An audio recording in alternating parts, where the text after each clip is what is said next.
কিছু কিছু পলিটিক্সের বাইরে থাকবে, এবং আমার দলের লোকেরাও যদি এই বিষয়টা করে, উই ডোন্ট সাপোর্ট ইট। আগুন, ভাঙচুর, উল্লাস, বিক্ষোভ। দেশের অভিজাত শিক্ষা প্রতিষ্ঠানে বুধবার রাতে এভাবেই তাণ্ডব চালিয়েছে বহিরাগতরা। সম্মান, গরিমা, আভিজাত্য ধুলোয় মিশিয়ে দেওয়া হয়েছে। বহিরাগতদের বিক্ষোভ তাণ্ডবে ভেঙে ফেলা হয়েছে নন্দলাল বসুর তৈরি যাদবপুর বিশ্ববিদ্যালয়ের এই ঐতিহাসিক এমব্লেম, জানিয়ে শুক্রবার ক্ষোভ ঝরে পড়ে বিজেপি সরকারের অর্থমন্ত্রী স্বপন দাশগুপ্তর গলায়। সব থেকে আমার খারাপ লেগেছে যে যাদবপুরের যে এমব্লেমটা, সেটাকে নিয়ে কিরকম ভাবে ধ্বংস হয়ে গেল। ধ্বংস হয়তো হয়নি, ওটাকে আবার রিপেয়ার করা যাবে, কিন্তু অসম্মান করা হয়েছে, সেটার কোনো সন্দেহ নেই। আর শনিবার একই সুর শোনা গেল বিজেপি সরকারেরই আরেক মন্ত্রী অগ্নিমিত্রা পালের গলায়। যাদবপুর বিশ্ববিদ্যালয়ের যে রেপুটেশন, আজকে স্বাধীনতার সময় যাদবপুর বিশ্ববিদ্যালয়ের যে এমব্লেম ছিল, আজকে যদি সেটা ভেঙে ফেলা হয় বা বাইরের ছেলেরা যদি ভিতরে ঢোকে, উই ডোন্ট সাপোর্ট ইট। সে যে দলেরই হোক, আমার দলেরই হোক, আমরা সাপোর্ট করি না। প্লিজ রাজনীতি কলেজ, স্কুল, ইউনিভার্সিটির মধ্যে আনবেন না, বাইরে করুন। যে কারণে এক সময় বলা হয়েছিল অনিলায়ন, তারপরে পার্থয়ায়ন, মমতায়ন, আমাদের সময় বলতে পারবেন না, কারণ মাননীয় মুখ্যমন্ত্রী যাদেরকে বোর্ডে রেখেছেন তারা কেউ পলিটিক্সের সাথে জড়িত নয়।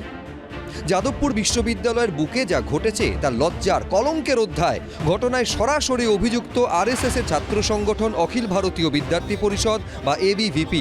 তাণ্ডবের আগে খোদ যাদবপুরের বিজেপি বিধায়কের গলায় শোনা গেছে হুমকি। সারা রাত তাণ্ডব চলবে আজ। আমি ঘন্টা খানেক সময় দিলাম আপনাকে সৃজন, ঘন্টা খানেক সময় দিলাম। হয় আপনি যাদবপুর থানায় তাদেরকে সারেন্ডার করাবেন, তা নাহলে 1 ঘন্টা পর থেকে যাদবপুর হোস্টেলে ঢুকবে গোটা ভারতীয় জনতা পার্টি, পশ্চিমবঙ্গের সরকার, এবিভিপি সবাই। ন্যাক্কারজনক ঘটনা। দল মত নির্বিশেষে তার বিরুদ্ধে যারা এগুলো করছে তাদের বিরুদ্ধে কঠোরতম ব্যবস্থা নেওয়া অত্যন্ত প্রয়োজন। এই ঘটনা সমর্থনযোগ্য নয়। আমি মাননীয় মুখ্যমন্ত্রী, আমি তাকেও অনুরোধ করব যে তিনি যেন ব্যাপারটাকে ব্যক্তিগতভাবে দেখে, এবং আমি আশা রাখছি মাননীয় মুখ্যমন্ত্রী, প্রশাসন তারা এই দিকে নজর রেখে আগামী সময়ে যাতে এমন কোনো ঘটনা না ঘটে সেই ব্যাপারে তারা সেটাকে নিশ্চিত করবেন। যদিও এই ঘটনায় বিজেপির অন্দরে আবার ভিন্ন সুরও শোনা গেছে। যেটুকু খবর আছে যে কিছু মিসক্রিয়েন্ট সেখানে যাদবপুরের যে এমব্লেমটা ছিল সেটাকে ভেঙেছে, এবং সেটা অন্যের উপরে চাপানো হয়েছে। আশা করি সেগুলো সবই তদন্তের মাধ্যমে বেরিয়ে আসবে। প্রশাসন যথাসময়ে সঠিক ব্যবস্থা নেবে। 70 বছরের একটা অভিজাত শিক্ষা প্রতিষ্ঠান, গোটা বিশ্বে ছড়িয়ে রয়েছে যে শিক্ষাপীঠের ছাত্রছাত্রীরা সেই ঐতিহ্যের যাদবপুর বিশ্ববিদ্যালয়ে এমন বেলাগাম তাণ্ডব। যারা এই ঘটনা ঘটালো তাদের বিরুদ্ধে কি কোনো ব্যবস্থা নেবে প্রশাসন? হিন্দোল দে, সোমক লাহিড়ী, উজ্জ্বল মুখোপাধ্যায়, এবিপি আনন্দ।